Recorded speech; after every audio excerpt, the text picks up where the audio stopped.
आज से पहले किसी भी पॉडकास्ट में, किसी भी इंटरव्यू में बात नहीं हुई एक पुलिस वाले के मुंह से हीरा मंडी पर। पहले एक मखसूस नस्ल होती थी, वही लोग नाच गाना करते थे। इनकी जो बहू है वो बच्चे पैदा करेगी, वो पर्दा करेगी। वो जो भाई है वो अपनी बहन को लेके जाएगा मुजरे के लिए। जिस इलाके में, जिस एरिया में ये चकला या जिस्म फरोशी का अड्डा होता है, वहाँ पर अगर कोई नई लड़की आती है, कोई वर्जिन लड़की आती है, तो उस एरिया का जो ताकतवर शख्स है, जो बाअसर शख्स है, वो लड़की सबसे पहले उसके पास जाती है और एक रस्म होती है नत उतरवाई। हनीमून पीरियड होता है वो उनका। चकले चलती हैं, जिस्म फरोशी के अड्डे चलते हैं, पुलिस का इसमें हिस्सा होता है। कोई बेगैरत पुलिस वाला ऐसा करता होगा। अब ऐसी स्टोरीज भी सुनी है कि भाभी ने लड़की को बेच दिया, उससे ज़बरदस्ती जिस्म फरोशी करवाई गई। मुल्तान से लड़कियां अगवा हुई थी 2, और वो यही केस था कि जी चौधरी अब्दुल कयूम उर्फ कुमा कसाई, किस केस के सिलसिले में आप मिले उससे? मैंने उन्हें कहा कि जी इस तरह मैं तो कुमे कसाई को पकड़ने आया हूँ। तेनू पता है कुमा कसाई कौन है? मैं सर मुझे तो नहीं पता कुमा कसाई कौन है। वो हंसे बड़े। उन्होंने कहा यार आप किधर, आप किस चक्कर में आ गए हो, और छोड़ो वापस जाओ बच्चे, दफ़ा करो, ये आपसे नहीं होना। टब में से कोई वो निकाले पैसे इतने, ए जनाब तुसी पढ़ो। आपको ये नहीं हुआ कि बाद में इल्ज़ाम लगेगा कि 1 लाख रिश्वत ले ली? इतनी देर में वो जो बंदा बैठा था ना, उसने कहा जी बुला ला हूं। मैंने कहा एंटी करप्शन वालों को बुला लिया। पूरे 2 महीने हो गए हैं तीफी बट के मुबैना पुलिस मुकाबले को। आपके सामने कोई इन्फॉर्मेशन आई है, डिटेल्स आई हैं, असल हकाइक इस पुलिस मुकाबले के? एक खास शख्सियत ने, जिसका अब चर्चा हो चुका है, उसने श्योरिटी दी कि तुम्हें कुछ नहीं कहा जाएगा। जो बातें चली कि पैसे लिए गए, इस तरह के मामलात हुए? पैसों वाली बात। हाइलाइट्स आपने देखी। आज के पॉडकास्ट में हमने सबसे पहले बात की मशहूर ज़माना गैंगस्टर डॉन कुमा कसाई की। अब कुमा कसाई कौन था और अजीज़ुल्लाह खान साहब जो हैं वो किस सिलसिले में, किस केस के हवाले से कुमा कसाई के पास गए और उसे गिरफ़्तार करने में नाकाम क्यों हुए, वो केस क्या था। फिर हमने बात की कि हीरा मंडी उसकी तारीख़ क्या है और पाकिस्तान के किस किस इलाके में बाज़ार हुसैन है और वहाँ पर क्या कुछ होता है, जिस्म फरोशी के अड्डे कैसे चलते हैं, और सबसे एंड में हमने बात की तीफी बट के पुलिस मुकाबले की। आज तीफी बट के मुबैना पुलिस मुकाबले को 2 महीने हो चुके हैं। तीफी बट का मुबैना पुलिस मुकाबला किस तरह से हुआ और जावेद भट्ट के कत्ल केस में आगे जाकर क्या हो सकता है, ये सब कुछ जानिए आज के इस पॉडकास्ट में। इस पॉडकास्ट को एंड तक ज़रूर देखें और चैनल को अभी सब्सक्राइब करें।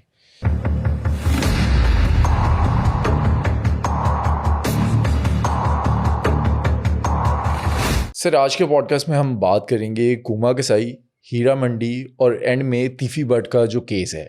आप दुबई भी गए, आपने सारी इन्वेस्टिगेशन भी की, आप एक एक जगह पर गए। स्टार्ट हम करते हैं कुमा कसाई, चौधरी अब्दुल कयूम उर्फ कुमा कसाई। आपकी उससे मुलाकात भी है। कैसा इंसान था, क्या कुछ उसने किया और किस केस के सिलसिले में आप मिले उससे? अच्छा भट्ट साहब, चौधरी अब्दुल कयूम उर्फ कुमा कसाई, मैं कभी ना मेरी लाहौर में पोस्टिंग रही, ना मैं लाहौर आया, ना इस तरह का मेरा था कि भी लाहौर आऊँ और आके मैं पकड़ूँ तफ्तीश के सिलसिले में। ये 1989 की बात है। मेरी पोस्टिंग SHO सहजा थी। सहजा जो है ये खानपुर तहसील है और रहीम यार खान डिस्ट्रिक्ट है। अच्छा, ये एक छोटा सा थाना है, कोई इतना बड़ा थाना नहीं है, काम वहाँ इतना नहीं होता है, लेकिन रेलवे ट्रैक जो है इस थाने के साथ साथ साथ चलता है।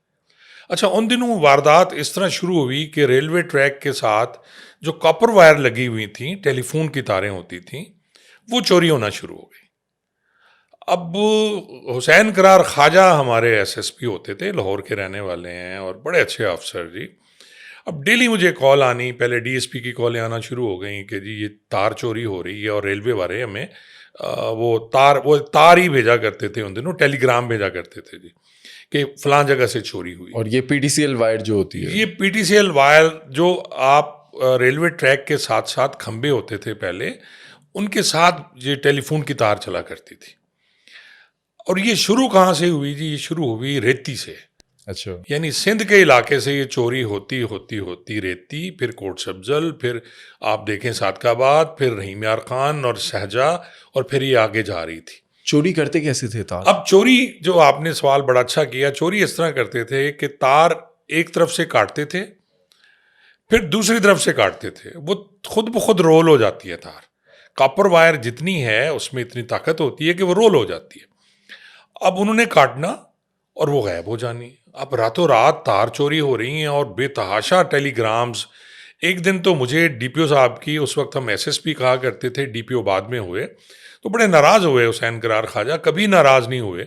उन्होंने कहा यार ये क्या हो गया, तुम्हारे थाने में ये तो लुट मची हुई है, तुम्हारे एरिया से सारी तारें चोरी हो रही हैं और पीछे से भी वही हाल था, तो तुम खुद को बड़ा फने खान समझते हो, तो आप ढूंढो ना ये कहाँ से हुई हैं। पहले तो हमने लाइट लिया कि जी रेलवे की तारें हैं, चोरी हो रही हैं, क्या फ़र्क पड़ता है, कुछ होगा।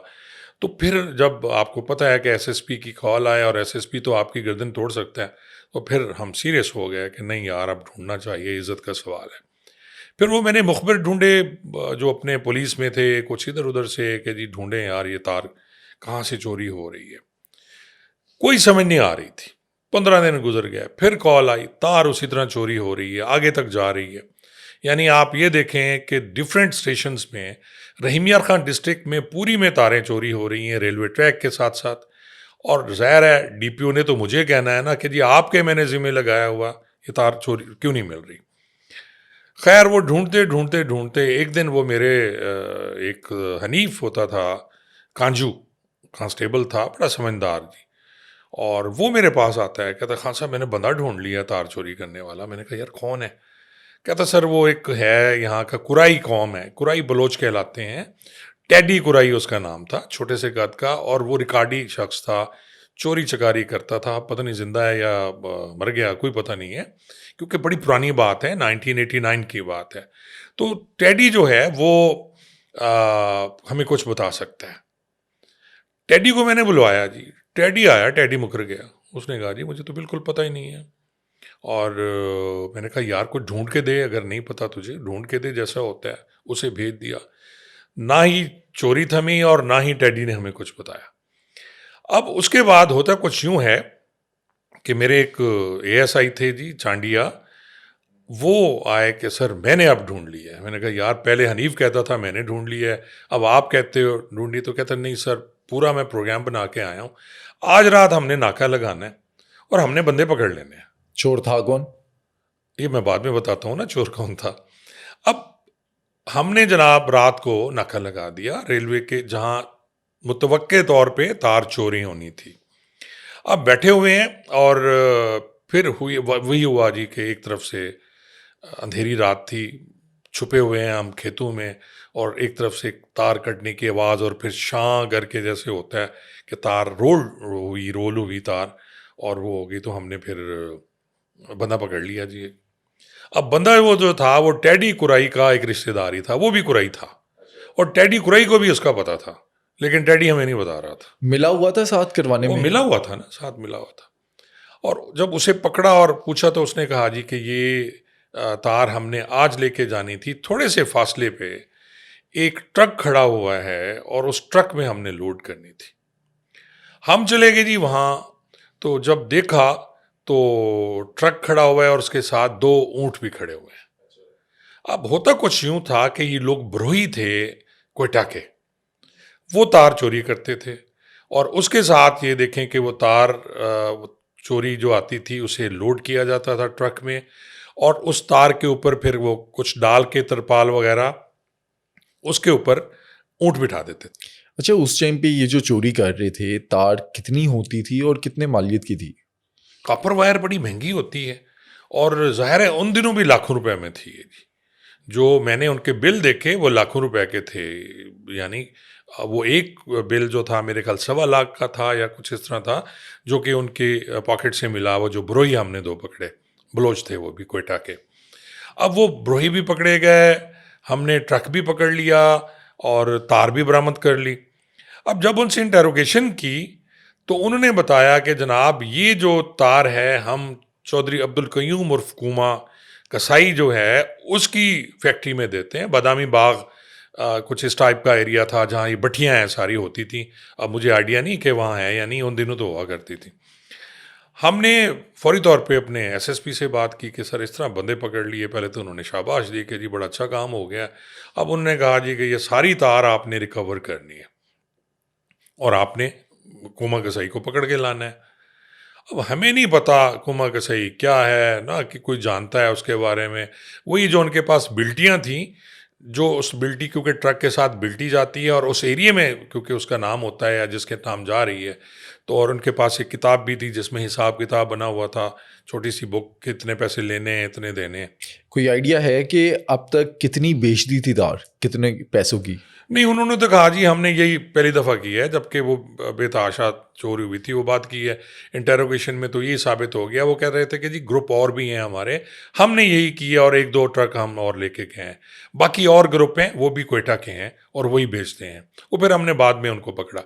अब वहाँ से टीम तैयार हो गई जी। टीम में मैं क्योंकि एसएचओ था, मेरे साथ फजल बुखारी एक सब इंस्पेक्टर थे, वो पिछले दिनों फौत हो गए हैं, डीएसपी थे। और फिर वो चांडिया था एक एएसआई और मेरे ख्याल 5 या 6 कांस्टेबल। उनके लिए हमने वो वैन ली, वैन में उनको बिठाया और मैं अपनी गाड़ी में, जो मेरी कार थी, फजल बुखारी, मैं, हम लोग जी रवाना हो गए और हम लाहौर पहुंच गए। ज़ाहिर है इतने पैसे तो हमारे पास होते नहीं थे, ना ही सरकारी तौर पे कोई खर्चा देता है, वो अपनी जेब से ही हम कर रहे होते हैं। जो तफ्तीश होती है, तफ्तीश में पैसे तो आपको मिलते नहीं हैं। पैसे आते कहाँ से हैं? मुलजिमान से? पैसे अल्लाह देता है जी। पैसे तो मुलजिमान नहीं? नहीं, मुल्ज़मान भी देते हैं, उनकी जामा तिलाशी से भी कुछ मिला था, तो वही खर्च हो रहे थे ना।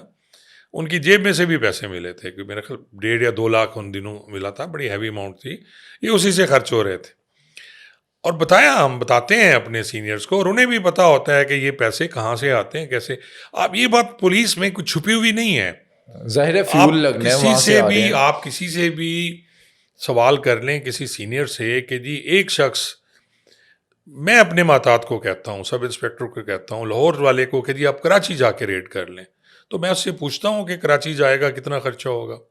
तू कार में जा रहा है, तू वैगन में जा रहा है, तू बस में जा रहा है, तूने 1 हफ्ता रहना है, 4 मुलाजिम तेरे साथ हैं, वो कहाँ से खाएंगे? तो ये सारे वो सच हैं जो कोई आपको बताता नहीं है, पर है ये सच। चाहे वो आईजी से पूछ लें, चाहे कांस्टेबल से पूछ लें।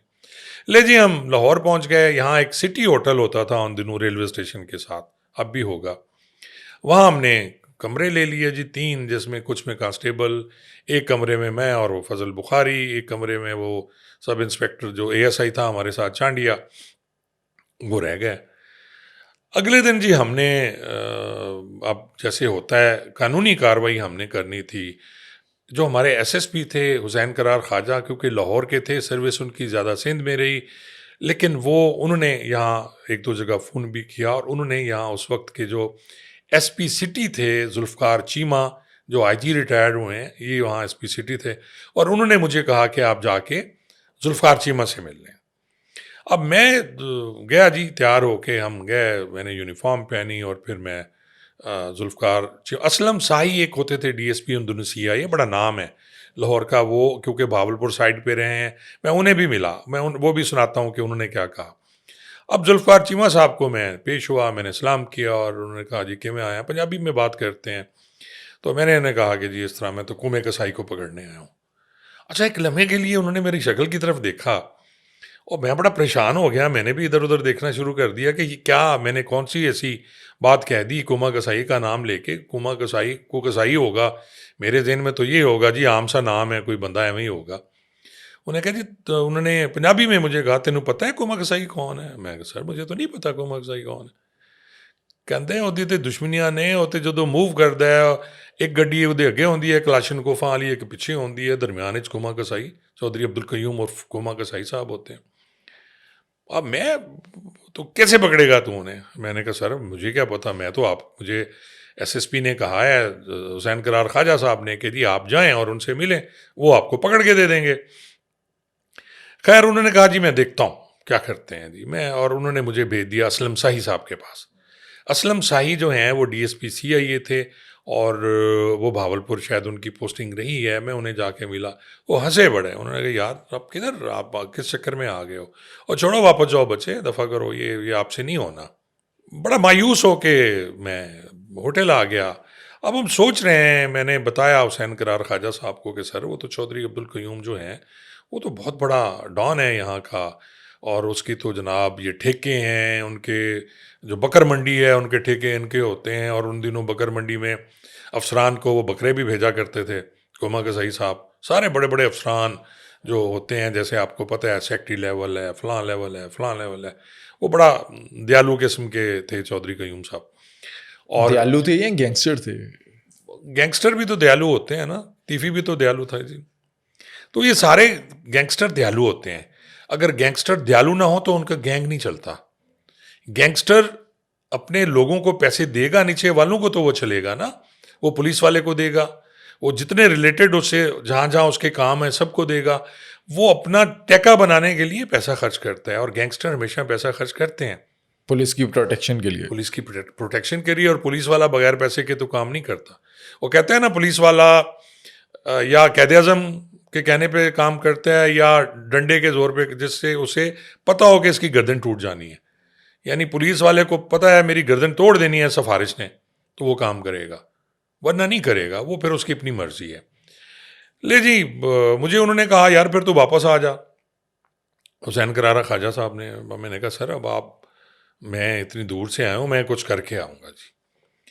अब रात गुजर गई जी। अगले दिन सुबह सुबह वो आया, कुछ दरवाजे पे नाक हुई जी। अच्छा, रात को आप प्लान करके सोए थे कि कल आपने जाना है, किसी तरह से जी मिलना मैं है? सोच रहा था क्या करूं, मैं अब आया हूं, कुछ ना कुछ तो करना चाहिए। और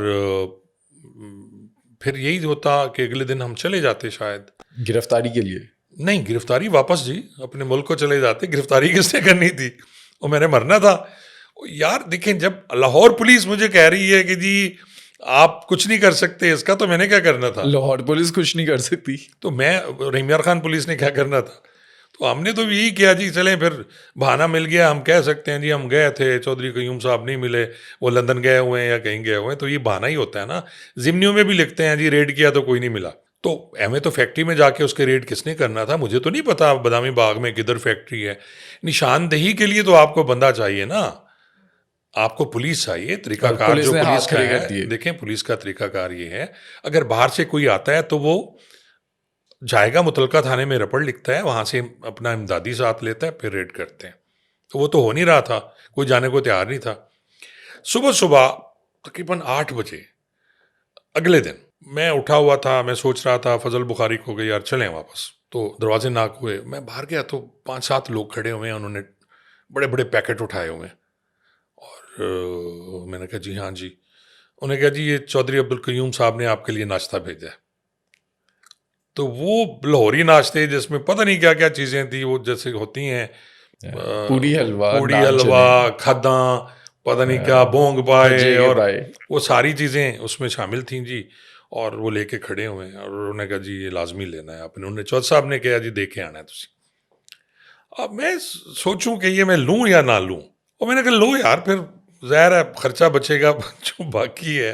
तो हमने जी वो रखवा ली अपने पास, और नाश्ता वाश्ता करके साथ ही उन्होंने कहा जी कि चौधरी अब्दुल कयूम जो कहते हैं, उन्होंने तो चौधरी अब्दुल कयूम कहा, कोमा के साई नहीं कहा। तो वो कहते हैं जी कि आप दोपहर का खाना मेरे साथ खाएं। आपके माइंड में नहीं आया कि इन तक ये बात पहुंची कैसे कि उनको पकड़ने के लिए, तफ्तीश करने के लिए टीम आई है? तो वो नाश्ता खाने के बाद मेरे फिर माइंड में आई ना कि जी पुलिस जो वहाँ की है उन्होंने बताया। अब उन्हें ये बताया गया कि जी रहीम यार खां के कुछ पागल आए हुए हैं आपको पकड़ने के। तो वो अपनी गेम भी तो बनाते हैं ना, लोकल पुलिस जो है। हो सकता है असलम शाही साहब ने बताया हो सकता है जुल्फ़कार चीमा साहब तो नहीं बता सकते, लेकिन वहाँ उनके रीडर खड़े हुए थे, हो सकता है उसने बताया हो। लीकेज यूं ही होती है ना, खबर मुखबर पहुंची होते होगी हैं। कि जी वहाँ से कोई टीम आई हुई है आपको पकड़ने। अब हम अपनी जगह डरे हुए, चौधरी कयूम साहब अपनी जगह डरे हुए, हम ये डरे हुए कि जी क्या करें, और वो सोच रहे होंगे कि पुलिस आई हुई है वहाँ से पकड़ने के लिए। ज़ाहिर है पुलिस का एक खौफ और दहशत तो है ना। वो कहते हैं ना, दो चीज़ों की दहशत है, एक पुलिस की और एक सांप की। जहाँ सांप गुजरता है वहाँ भी दहशत होती है, जहाँ पुलिस का शुक्र सुन लें पुलिस आई है तो फिर देखें कैसे जवारी भागते हैं। ले जी, नाश्ता वाश्ता करने के बाद अब मैं सोचने पे मजबूर कि मैं जाऊं या ना जाऊं। मैंने कहा यार वहाँ गया तो पकड़ के बिठा लें, कोई और हज़ार कुछ हो सकता है। तो फिर मैंने मशवरा किया, उस फजल बुखारी से किया, मैंने अपनी जवानों से। अच्छा, मेरी आदत है, मैं हमेशा मशवरा ज़रूर करता था अपनी पूरी टीम जो है उनसे, कि क्या होना चाहिए। हम लोग बैठ गए और फिर हमने किया। कुछ ने कहा जी नहीं जाना चाहिए, ख़तरा है सर, वो तो बड़ा बदमाश आदमी है, गैंगस्टर है, तो वो कोई ऐसी जाती ना कर दे, फिर पूरी ज़िंदगी आप वो उतारते रहते हैं, अब जो आपके साथ ज्यादती हुई तो क्या होगा। खैर वो मैंने ये डिसीजन किया, नहीं मुझे जाना चाहिए, ये बुजदिली है कि मैं ना जाऊँ। मैंने कहा जी हम लोग आएंगे, 12 बजे का टाइम फिक्स हो गया, शायद 1 बजे का टाइम फिक्स हो गया। तो एक गाड़ी उनकी आ गई, मैं अपनी कार में, मैं फजल बुखारी और वो चांडिया जो था ASI, हम 3 लोग, असला वसला भी हमने साथ नहीं लिया गाड़ी में, और हम चले गए। मैंने कहा जो होगा देखा जाएगा, क्या करेगा, मैंने कहा चौधरी अब्दुल करीम बंदे तो नहीं खाएगा ना, कुछ बात ही करेगा। ले जी हम पहुंच गए शेरावाला गेट, मुझे आज भी याद है। शेरावाला गेट से आप ऊपर जाते हैं, एक यूं चढ़ाई है, बिल्कुल घाटी है। घाट ऊपर जाके राइट हैंड पे उसका घर था, बिल्कुल कॉर्नर में गली जो राइट जाती है, तो वहाँ हम लोग पहुँच गए जी। और दरवाजे पे हमारा इस्तकबाल किया चौधरी अब्दुल कयूम साहब ने जी। चौधरी अब्दुल कयूम उर्फ कोमा कसाई का हुलिया मुझे आज भी याद है। दरमियाने कद का आदमी, जिसने लंबा कुर्ता पहना हुआ, बोजकी का धोती उसने बांधी हुई नीचे, वो जैसे लटकी होती है, प्रॉपर स्टाइल जैसे होता है पहलवान पहलवानों, टाइप। पहलवान टाइप या बदमाश टाइप, जो जो हम फिल्मों में देखते रहे जी। और वहाँ 3-4 और लोग भी थे, तो हम वो ले गया हमें, और जाके हम बैठ गए। एक कमरा था ड्राइंग रूम टाइप, उसमें कुर्सियाँ पड़ी हुई थी, सोफे थे, हम भी बैठ के वो भी बैठ के। अब बात शुरू हो गई होना, इतनी देर में फ़ोन की बेल बजी। लाइन नंबर था, उन दिनों ये नहीं थे, मोबाइल फ़ोन्स नहीं हुआ करते थे लाइन नंबर से। तो उन्होंने कहा जी ये आपके एक अफसर हैं, बात करें। सिफारिश आ गई। सिफारिश आ गई थी। तो मैंने बात की, उस वक्त SSP मियाँ वाली एहसन महबूब सैयद, एहसन महबूब शाह, जो IG बलूचिस्तान रहे हैं, उनकी कॉल। तो उन्होंने मुझे कहा कि जी यार ये ASP मेरे रहे थे एहसन महबूब साहब, मैं ASI था, ये 85 की बात है, 1985 की। ये भावलपुर में ASP सदर हुआ करते थे। तो उन्होंने मुझे कहा कि यार ये तो बड़ा अच्छा आदमी है, किधर किथे आ गए हैं तू, ये ते छड़ परे दफ़ा करें नु, ते इस तरह जैसे होता है, सिफारिश करते हैं लोग। अब मैंने कहा ठीक है सर, मैं करता हूँ सर, मैं देखता हूँ। मैंने फिर वहीं से बैठ के अपने लाइन से अपने DPO से भी बात की, SSP हुसैन करार ख्वाजा से, और मैंने कहा कि सर मैं यहाँ आ गया हूँ, तो हम बातचीत कर रहे हैं और मेरी कोशिश होगी कि मैं रिकवरी लेके आऊँ। अब वहाँ मुझे बाद में पता चला एक DSP साहब लीगल भी बैठे हुए थे, जिन्हें वो उनके दोस्त थे। चौधरी कयूम का वो जो कोमा कसाई था, उसका वो बड़ा वसी था, उसके ताल्लुकात बहुत ज़्यादा ताल्लुकात थे। जैसे मैं बता रहा हूँ आपको कि वो हर हफ्ते वो बकरे भेजा करता था और सारी चीज़ें इस तरह ओब्लाइज किया करता था, छोटे लेवल पे भी करता होगा। अब मुझे उसने ये कहा कि जी खान साहब मैं कसम उठाता हूँ, मुझे नहीं पता कि ये माल लिया गया है। ये अगर लिया गया है, क्योंकि हमने वो सारी रसीदें दिखाई कि भाई ये आपके नाम बिल्टी, ये रसीदें, ये माल आया 3 मुख्तलिफ तारीखों में, 3 ट्रक आए, ये माल आया है। ऊँट जो है वो बाद में यहीं लाहौर में बिक गया, ज़िबा हो गया, लेकिन वो माल कॉपर वायर तो आई है, और ये उसके बिल हैं। तो उसने कहा जी ये मेरे किसी, वो गालियाँ दी उसने अपने मुंशी, वो जैसे होते हैं कि मेरी भट्टी पे जो लोग बैठे हुए हैं उन्होंने ले लिया होगा, मुझे नहीं पता। अब हमें उसकी बात को हम डिनाई नहीं कर सकते। मैं कैसे कहूँ उसके डेरे पे बैठ के कि जी नहीं आपने तो लिया होगा, आपने लिया होगा। मेरे पास तो कोई सबूत नहीं था, हालांकि मालिक वही था। ये भी हो सकता है कि उसे पता हो, अब वो मर गया है तो वो बात करनी मुनासिब नहीं है। और थोड़ी देर के बाद चौधरी अब्दुल कयूम उठ के चला गया अंदर जी। हम लोग बैठे हुए हैं, एक बंदा आता है, मुझे कहता है सर आप अंदर आएँ, चौधरी साहब तुहाडे नाल गल करना चाहते हैं। वो मुझे, मैंने इधर उधर देखा, मैंने कहा जी जो जैसे होता है कि ये यहीं आ जाए कि अंदर पता नहीं क्या बात होगी। खैर मैं चला गया अंदर जी। वो उनका एक और कमरा था साइड पे, और वहाँ वो खड़े हुए थे, और उन्होंने मुझे, वो देखें मर गया, मैं इसमें कोई 1% झूठ नहीं है, इसमें झूठ होना भी नहीं चाहिए। मुझे उन्होंने कहा कि खान साहब, मुझे आज भी याद है, खान साहब मैं कसम चुकना मैनू इस चीज़ का नहीं पता कि इन्होंने माल लिया, लेकिन तुसी आए हो, तुसी इनू ख़त्म करो। मैनू नहीं पता, मेरी इज्जत का सवाल है, मैं बदमाश जरूर हाँ, मैं बाकी काम करता हूँ, मैं चोर नहीं हूँ। चोरी का माल मैं नहीं लैंदा जी। और ए ਤੁਹਾਡੀ बस उसने ना अपनी टब में से कोई वो निकाले पैसे इतने, ए जनाब तुसी फड़ो और ये तुसी बरामदगी पाओ, जो मर्जी करो, मैनू नहीं पता, मेरी माफ़ी दो मैनू जी, बेशक अपने पास रख लें। जो मर्जी करें आप मकसद तो वही है ना कि आप रखें, आप रिकवरी डालें, आप क्या करें जी। अब मेरे ज़हन में ये था यार मैं अपने एसएसपी से पूछूं, अब इतना टाइम ही नहीं था मैं अपने एसएसपी से बात करूं कि जी ये पैसे दे रहे हैं नहीं, वो फिर वो ये समझते हैं हमारे सीनियर्स को नालायक हैं, ये मैनेज नहीं कर सकते, और जो जूनियर मैनेज नहीं कर सकता वो प्रॉपर कोई वो अफसर नहीं है। आपको हालात वाक़यात के साथ साथ मैनेज करना पड़ता है। वो अच्छा भी हो सकता है आपका फैसला, वो गलत भी हो सकता है, आप उस फैसले की आपको कीमत भी चुकानी पड़ती है बाज़ औक़ात। और मैंने कहा जी यार देखा जाएगा क्या होगा जी। आपको ये नहीं हुआ कि बाद में इल्ज़ाम लगेगा कि 1 लाख रिश्वत ले ली? यार उस वक्त तो हम रिकवरी ले रहे थे, रिकवरी लेना कौन सा गुनाह है, मैं रिश्वत तो नहीं ले रहा था। मेरे ज़हन में भी ये था कि हम रिकवरी डाल के इन बंदों पे जो हमने पकड़े हुए हैं इनको चालान करेंगे जी। और वही हमने फिर ये किया कि उसको मैंने कहा जी ठीक है। मैंने एक लम्हे के लिए सोचा, और इस मामले में हमेशा अजीब सा रहा हूँ, मेरे फैसले हमेशा अजीब होते थे और बड़े फैसलों पे मैं पछताया भी सही बाद में, लेकिन मैं सोचता नहीं था, और आज भी वही हालत है कि एक लम्हे में फ़ैसले कर लेने। जी मैंने कहा जी ठीक है, उसने मुझे पैसे पकड़ाया, मैंने पैसे हाथ में लिए, उसी तरह मैं बाहर आ गया। अब जब बाहर आया तो वो सब इंस्पेक्टर जो फजल बुखारी थे वो मेरी तरफ देखे, मेरा बैचमेट भी था फजल बुखारी, लेकिन वो एसएचओ नहीं था, मैं एसएचओ था। चांडिया मुझे देखे, मैंने पैसे चांडिया को पकड़ा दिए, मैंने कहा ये यार रिकवरी है, रख दो। इतनी देर में वो जो बंदा बैठा था ना, उसने कहा जी बुला लो हूँ। अब एक लम्हे के लिए मैं फक हो गया, मैंने कहा एंटी करप्शन वालों को बुला लिया।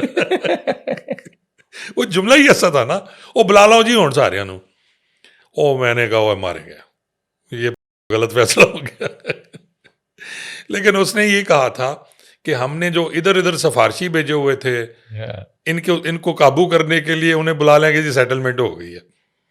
और वो इस पे आपके वो पिछले दिनों जो हमारी एक मैं तो नहीं समझता, मेरे भाई हैं सारे साफ़ी, शहराज साहब हैं, अरशद अंसारी तो नहीं, बाकी जो हैं, एक शहराज साहब ने एक प्रोग्राम भी किया था, उन्होंने कहा जी यह कह रहा कौन सा पुलिस वाला था जिसने 1 लाख पकड़ लिया और ख़ुद ही कहता था मैंने पकड़ लिए।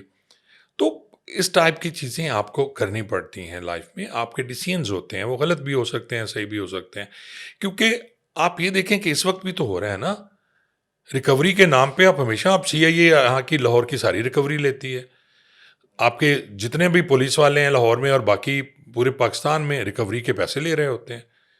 डकैती हुई, चोरी हुई, माल बिक गया, सोना था बिक गया, तो आप रिकवरी कहाँ से करेंगे? आप पैसे, वो तो गल गया सोना, तो आप तो पैसे ही लेंगे ना, तो आप क्या करेंगे? आप तार गल गई, अब मैं तार कहाँ से लेता? या तो मैंने कहता जी मुझे इतनी कॉपर वायर दें, मैं सर पे उठा के फिर कॉपर वायर जाता ट्रक में लोड करके वहाँ जाके मैं रिकवरी डालता। तो ये भी होता है कि जी आपने कहा जी कि मैंने बेच दी थी, ये उसके पैसे हैं। अक्सर लोग करते हैं इस तरह तफ्तीश में, हालांकि ये गलत है। जो स्टोलन प्रॉपर्टी है वो टोटल वही रिकवर आपकी होनी चाहिए।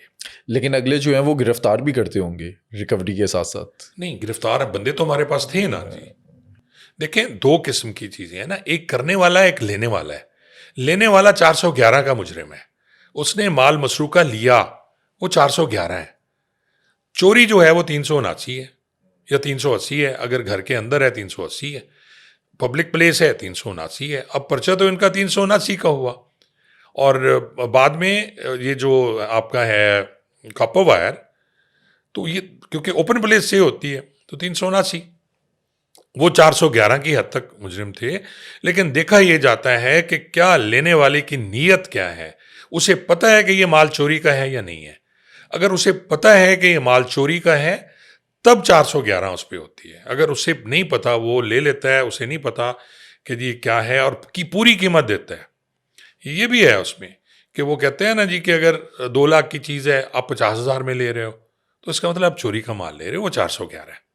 और अगर डकैती का लेते हो 412 है। तो इस तरह वो हो गया जी। अब चौधरी अब्दुल कयूम, वो पैसे हम ले गए, मैंने अपने डीपीओ एसएसपी को बता दिया कि जी ये पैसे मिले हैं और सर हमने रिकवरी डालनी है। उनका क्या रिस्पॉन्स था? उन्होंने ठीक है, उन्होंने, वो बहुत ग्रेट अफसर हैं थे और वो समझते थे। देखें, जो पुलिस के काम को समझता है अफसर, वो कभी भी इस टाइप की हरकत नहीं कहेगा कि जी आपने गलत किया है। हमारे जो टोटल मुकदमात थे वो हमने उस पर थोड़ी थोड़ी रिकवरी डाल के वो सारे चालान किए। वो कम से कम मेरे ख्याल 40 मुकदमा था, कोई एक मुकदमा नहीं था वो। और उस पे हमने वो सारे चालान किए। बाद में वो एंटी टेररिस्ट कोर्ट में चालान हुए। वो भी पूरी स्टोरी है कि जज ने, एंटी टेररिस्ट कोर्ट ने हमारे साथ क्या किया, वो किस तरह हमने जलील हुए, वो एक अलहदा स्टोरी है। खैर हमने वो रिकवरी ली। चौधरी उसने कुमे कसाई ने हमें सी ऑफ किया। और फिर मेरे उससे बड़े अच्छे ताल्लुकात रहे। मेरी फ़ोन पे उससे बात होती थी। एक दफ़ा उसने मुझे कहा मुझे खुसे बनवा के भेजे, मैंने उसे खुसे बनवा के भेजे वहाँ से। और काफ़ी गपशप। बाद में मुझे पता चला उसकी अपने बेटे से वो बड़ा प्यार करता था। और एक दफ़ा मैं ऐसे मिलने गया, वैसे मैं लाहौर आया हुआ था, तो उसने जाके दिखाया मेरे बेटे का, ये वॉशरूम है, ये घर है। और बाद में मुझे पता चला कि डेथ हो गई है उसकी, उसके क्यूम की। फिर मुझसे कभी मुलाकात नहीं हुई। अब ये जो तारें थी, फिर हमने जाके मुलजिम ले गए। ये फिर एंटी टेररिस्ट कोर्ट में ये केस चला गया था। और एंटी टेररिस्ट कोर्ट में एक जज साहब होते थे उन दिनों। ये एंटी टेररिस्ट कोर्ट जो है, इसमें सख्ती बड़ी होती थी और ऐसे जज बिठाए जाते थे जो बदतमीज़ हों। उनका काम ही आपको डराना होता था, चाहे वो पुलिस पुलिस वाला वालों है, को। चाहे मुलजिम है, चाहे कोई है। और मुझे याद है ये रिकवरी ऊँट थे दो, उसमें ज़ाहिर है 2 ऊँट मिले, हमने वो रिकवर किए। तारें थीं वो रिकवर की, ट्रक था वो रिकवर था, रिकवरी में डाल दिया। अच्छा, वैसे ये केस एंटी टेररिस्ट कोर्ट में क्यों गया? उन दिनों कोई कोई भी ऐसा जुर्म जिसमें पब्लिक में खौफ हरास फैलता है, तो ये इस टाइप का केस था। मुझे नहीं पता कि क्यों एंटी टेररिस्ट कोर्ट में, उसमें क्लाशनकोफ रिकवर हुई थी, मुझे याद आ गया। क्योंकि एक मुलजिम से क्लाशनकोफ मिली थी। वो जो हमने पकड़े थे ब्रोही, एक के पास क्लाशनकोफ थी। और उन दिनों ये था कि अ, किसी मुकदमे में अगर क्लाशनकोफ रिकवर होती है तो वो केस खुद ब खुद चला जाता था। यानी क्लाशनकोफ भी एंटी टेररिस्ट कोर्ट में ट्रायल के लिए जाती थी और 15 दिन में इसका फैसला होना था। अच्छा, उस केस में क्या सजाएं मिली? अब उस केस का भी सुन लें। मैं ये सारा कुछ होने के बाद मुझे अपर क्लास कोर्स पे जाना पड़ गया। मेरी ट्रांसफ़र हो गई सैजा से और मैं सहाला चला गया कोर्स के लिए। ये 1991 की बात है। तो होता कुछ यूँ है कि जी समन आपको किया जाता है कि आप आएँ और केस में एविडेंस दें। अब क्योंकि एंटी टेररिस्ट कोर्ट का समन था, वहाँ से मुझे छोड़ दिया गया और उन्होंने कहा जी जाएँ आप जाके एविडेंस दें। अब मैं तो सारा माल मुकदमा हवाले करके चला गया था, जो अगले आने वाले एसएचओ या मुहर्रिर के पास होता है वैसे ये सारा। 2 ऊँट हैं तो 2 ऊँट कहीं खड़े किए जाएंगे, आर्जी तौर पे सुपुर्दारी दी जाती है। ट्रक वहाँ मौजूद होना चाहिए। तारें जो रिकवर हुई वो वहाँ मौजूद होनी चाहिए। मोस्टली ऐसी चीज़ें जो हैं वो अदालत नहीं मंगवाती। यानी जितना माल मसरूका होता है, जब ट्रायल हो रहा होता है किसी भी मुकदमे का, चाहे वो डकैती है, चाहे चोरी है या कत्ल है, उसका जो माल मुकदमा है, मसलन कत्ल में आला कत्ल है, कपड़े हैं, कुछ और एविडेंस है, वो जिस दिन ट्रायल होता है वो सारी चीज़ अदालत में लाई जाती है। मुलजिम है, पिस्टल रिकवर हुआ है, वो भी अदालत में रखा जाएगा। इसी तरह उस चोरी में जज साहब ने ये कहा कि जी आप माल मुकदमा लेके हैं। अब मैं सहाला से गया, मुल्तान मेरा घर था, मैं मुल्तान ठहरा। अगले दिन सुबह सुबह मैं अदालत में पहुंच गया कि जी मेरी एविडेंस है, मैंने एविडेंस देनी है। अब वो कोर्ट में एविडेंस शुरू हो गई और मुसीबत ये थी कि जो तफ्तीशी है उसे डेली हाजिर होना है, चाहे वो 15 दिन आपका चलता रहे, जब तक पिछले गवाह सारे नहीं हो जाएंगे। एंड में तफ्तीशी का बयान होता है, पहले सबके बयान हो रहे होते हैं, यानी गवाह हैं, बाकी लोग हैं, अब मुलजिम भी पेश हुए खड़े हैं, हम भी हैं और गवाहियाँ चल रही हैं, बयान हो रहे हैं। 9 बजे शुरू हुआ है, 3 बजे तक गवाही चल रही है, फिर अगले दिन पे, फिर अगले दिन पे। अब जज साहब ने कहा जी कि माल मुकदमा किधर है। अब माल मुकदमा मैं तो दे के चला गया, मैं तो ऊपर मेरे तो चार्ज छोड़ दिया।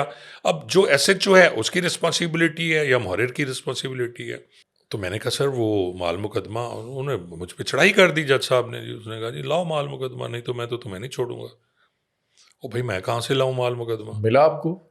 वो फिर मैंने जाके पता किया तो उन्होंने कहा जी कि वो ऊँट तो सर एक ऊँट मर गया और दूसरा ऊँट है, तो वो ट्रक खड़ा हुआ है जी, ट्रक कैसे लेके जाएं, और तारें भी हैं, तो ऊँट नहीं है, एक ऊँट नहीं है। वो हमने बड़ी ट्रक को दोबारा ठीक कराया जी, अगले दिन के लिए पहुँचे वहाँ, टायर वायर उसके ख़त्म हो चुके थे, खड़े खड़े वो टायर नए डलवाने पड़ गए हमें। तो वो जिसके पास ऊँट खड़ा किया था उन्होंने कहा जी मर गया एक ऊँट। वो एक ऊँट लिया हमने, ऊँट ट्रक में बिठाया, ट्रक तारें लेके हम फिर अगले दिन सुबह फिर आ गए। मुझे खुद जाना पड़ गया साजे बहावलपुर से। अब जज साहब नाराज़ हो गए कि वो दूसरा ऊँट किधर है। वो सर एक लाए हैं, दूसरा मर गया, उसने कहा रपट किधर है। अब रपट तो थी नहीं। फिर वो कहें कि ऊँट का सर किधर है, कि उसका सर क्यों नहीं रखा गया, उसकी रपट क्यों नहीं लिखी गई। वो बड़ी मुश्किल से जी हमारी खूब बेइज्जतियाँ हुई, और उस मुकदमे में आप देखें कि मुझे दोबारा ट्रक के टायर डलवाने में, मुझे ऊँट एक और लेने में, और एक ऊँट लिया जी हमने फिर। अच्छा। वो पेश किया हमने ऊँट बाकायदा जी, कि वो मिल गया था सर, मरा नहीं था, वो कहीं इधर उधर हो गया था। तो ये जो अदालतें हैं या ये बड़े जो हमारे सीनियर हैं, ये नहीं सोचते, इनके मुंह से ही बात निकलनी होती है और ये बड़ी मज़े की बात कर देते हैं। अगला रुल जाए, मर जाए, और आप यकीन जाने कि उसकी अच्छे खासे मेरे पैसे खर्च हुए, वो सारे मैंने किए। और जेब से गए थे या? जेब से फिर यार मैं तो स्याला था, एसएचओ तो मैं था नहीं, मैं कहीं से लेता, तो अपनी जेब से खर्च किए जो मैंने रखे हुए थे। तो इस तरह फिर ये कहानी है जी कुमा कसाई की और इस केस के ट्रायल की। और बाद में पता चला वो सारे बरी हो गए थे जी, जज साहब ने छोड़ दिए थे। कुमा कसाई को आपने ये सारी स्टोरी सुनाई? आपने नहीं, बताया उसको क्या कहाँ कुछ हुआ? सुनानी थी उसको, नहीं बाद में नहीं सुनाई मैंने। अच्छा, कुमा कसाई के बारे में जब आप लाहौर भी आ गए, पता चला कि क्या क्या काम वो करता था, किस तरह का गैंगस्टर था? यार कोई मुझे इसके बारे में कोई ज़्यादा आइडिया नहीं था, लेकिन इतना ज़रूर था कि अ, उसके मोहल्ले वाले जो थे वो उससे खुश थे। वो मेरे ख्याल माह रमज़ान में खैरात भी किया करता था, घी, और ये मुझे बताया लोगों ने कि लोगों की जो बेवाएँ हैं, यतीम हैं, इनकी मदद करता है। बाकी जो उसकी दुश्मनियाँ तो बेतहाशा थी, मुझे नहीं आइडिया किस किस से दुश्मनियाँ थी और क्या करता था। ज़ाहिर है जगहगिरी तो करते होंगे जी, बदमाशी के साथ ही सब कुछ होता है, और जब टेरर बिल्ट होता है फिर सारी चीज़ें साथ साथ शुरू हो जाती हैं। चाहे कोई कोई भी बदमाश हो, अब मैं नाम नहीं लेता। तो नाम तो है ना यहाँ चौधरी जो कुमे कसाई का, आप किसी से भी शेरांवाला गेट में जाके बात करें, आज भी कुमे कसाई का नाम लिया जाता है। उसके भतीजे अब बिजनेस करते हैं, क्या करते हैं मुझे नहीं, मेरा फिर किसी से, एक चौधरी अनवर था उसका भतीजा जो उसके साथ होता था, मुझे नहीं पता वो किधर हैं क्या हैं, बट मेरे साथ वो ठीक था। अब वो यहाँ का गैंगस्टर था, उसने क्या किया, वो क्या करता था, मेरा उस एक केस की वजह से उससे ताल्लुक़ बना, और और वो उसमें उसने क्योंकि कसम उठा के मुझे कहा, हलफ दिया कि मैं इसमें नहीं हूँ, तो मेरे पास और कोई चारा नहीं था। पकड़ तो मैं उसको सकता नहीं था, या तो मैं इतना तगड़ा होता मैं उसे पकड़ के ले जाता, लाहौर पुलिस मेरी मदद करती, मैं गर्दन से पकड़ के ले जाता उसको। लेकिन जब आपकी कोई मदद नहीं कर रहा, यहाँ आके मैंने फायरिंग ही करनी है या उसको मारना है या खुद मरना है, उससे बेहतर है कि आपने मैनेज किया एक चीज़ को, और पुलिस में अच्छे तरीके से मैनेज करना, उसको अप्रिशिएट किया यही जाता समझदारी है। है। यही समझदारी है। अगली स्टोरी पर चलते हैं। आज से पहले किसी भी पॉडकास्ट में, किसी भी इंटरव्यू में बात नहीं हुई एक पुलिस वाले के मुंह से हीरा मंडी पर। अब ये हीरा मंडी का क्या सीन है? हीरा मंडी के अंदर लड़कियां जो आती हैं वो कैसे आती हैं? निज़ाम कैसे चलता था? अच्छा, इस पे क्योंकि शुरू से ही मेरी आदत कुछ इस टाइप की है, एक पढ़ा लिखा आदमी जो जिसने मास्टर्स किया, लॉ किया हुआ है, और मेरी अप्रोच जो थी वो एक आम पुलिस वाले से हट के थी। मैं हर चीज़ की रिसर्च करता था। मसलन मेरी किसी जगह पे पोस्टिंग हुई है ना, तो मैं पहले पहले उसका ये पूछता था कि इसका नाम क्यों यूँ रखा गया। बस कोट सब्जल, भाई कोट सब्जल, कोट का मतलब चार दीवारी, सब्जल सब्जल खान अब्बासी था उसके नाम पे। फिर मैं तो थाने की नोटबुकें होती हैं, थाना बनने से लेके उस वक्त तक थाने में नोटबुक होती हैं, ये रजिस्टर होते हैं बाकायदा। रजिस्टर 25 है जिसमें लोगों के बारे में लिखा जाता है, उसके जो खुफिया नोटबुक से कहते हैं। रजिस्टर 9 का हिस्सा चहारों में है मेरे ख्याल में, उसकी भी हर एरिया की एक डे बुक होती है।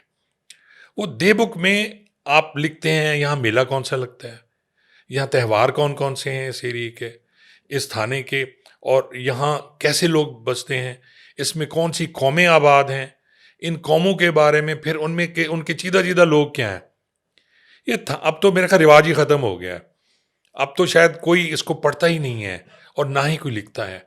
हर एसएचओ अपने ट्रांसफ़र के वक्त उसमें अपने रिमार्क्स लिख के जाता था कि ये मेरे रिमार्क्स हैं फ़लाँ बंदे के बारे में, ये अच्छा है, ये मुआविन पुलिस है, ये बुरा है, ये कैसा है, जो बड़े बड़े लोग हैं। तो मुझे याद है कि हमारे एक दोस्त थे मियाँ मकबूल साहब, एक थाना शैदानी है, उन्होंने वहाँ एक नोट लिख दिया कि एक असगर कुरेजा साहब होते थे वहाँ, नवाज शरीफ साहब के बड़े साथी थे, और एक सुल्तान कुरेजा वो हमारे दोस्त थे। तो उन्होंने लिखा कि असगर कुरेजा डूबता चांद है और वो उभरता सूरज है, सुल्तान कुरेजा उभरता सूरज है। यानी पॉलिटिकली वो उभर रहा है और वो डूब रहा है, कुछ इस तरह का उन्होंने लिख दिया नोट। अब जो आने वाला एसएचओ था उनके ट्रांसफ़र के बाद, उसने वो फोटोकॉपी कराई और अगले दिन जाके एमपीए को दे दिया। वो एमपीए थे उस वक्त, असगर कुरेजा, और जिसकी वजह से मियाँ मकबूल साहब ज़ेरे ताब रहे। यानी हमारे अपने पुलिस वाले इस टाइप की हरकतें करते हैं। तो ये तो हो गया वो इसलिए कि मैं क्यों करता था। मेरी जहाँ जहाँ पोस्टिंग हुई तो मैंने यार किया कि ये जो चकले हैं जिन्हें, या बाज़ारे हुस्न कहा जाता है, कहीं उसको चकला कहा जाता है, कहीं ब्रोथल हाउसेस, कहीं उसको ब्रोथल हाउस और चीज़ है। इज़ डिफरेंट, लोग इसको मिक्स कर देते हैं। अगर आप तारीख उठा के देखें तो ब्रोथल हाउसेस जो हैं, जहाँ प्रोस्टिट्यूशन होती है, जहाँ सेक्स का कारोबार होता है, वो एक अलहदा चीज़ है। और दूसरा आ जाता है बाज़ार हुस्न। बाज़ार हुस्न ये है कि जहाँ रक्स व सरूर की महफ़िलें होती हैं।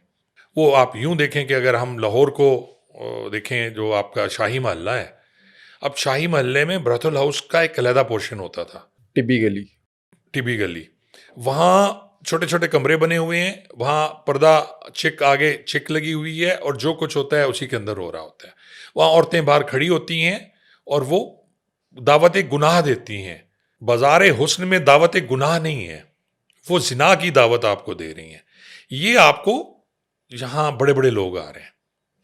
इवन कहा जाता था, आप उमराव जान अदा हैं, बाकी आप स्टोरीज़ देख लें तो बड़े बड़े जो लोग हैं, उमरा हैं, नवाब फैमिली, वो अपने बच्चों को तहजीब सिखाने के लिए, तरबियत के लिए भेजा करते थे। और उनकी एक अलहदा क्लास है, वो सिर्फ नाच गाना करते हैं। वो ये ज़रूर होता है कि एक नवाब ने या एक बड़े आदमी ने उसे रख लिया अपने पास एज ए कीप, उसे कीप रखा जाता है, और वो उसी के रोज़ में, ये कहा जाता है कि उसके रोज़ में बैठी हुई है, यानी उसे वो बंदा अफोर्ड कर रहा है। और जब भी वो आएगा, महीने बाद आता है, 2 महीने बाद आता है, वो उसके साथ रात गुजारेगा।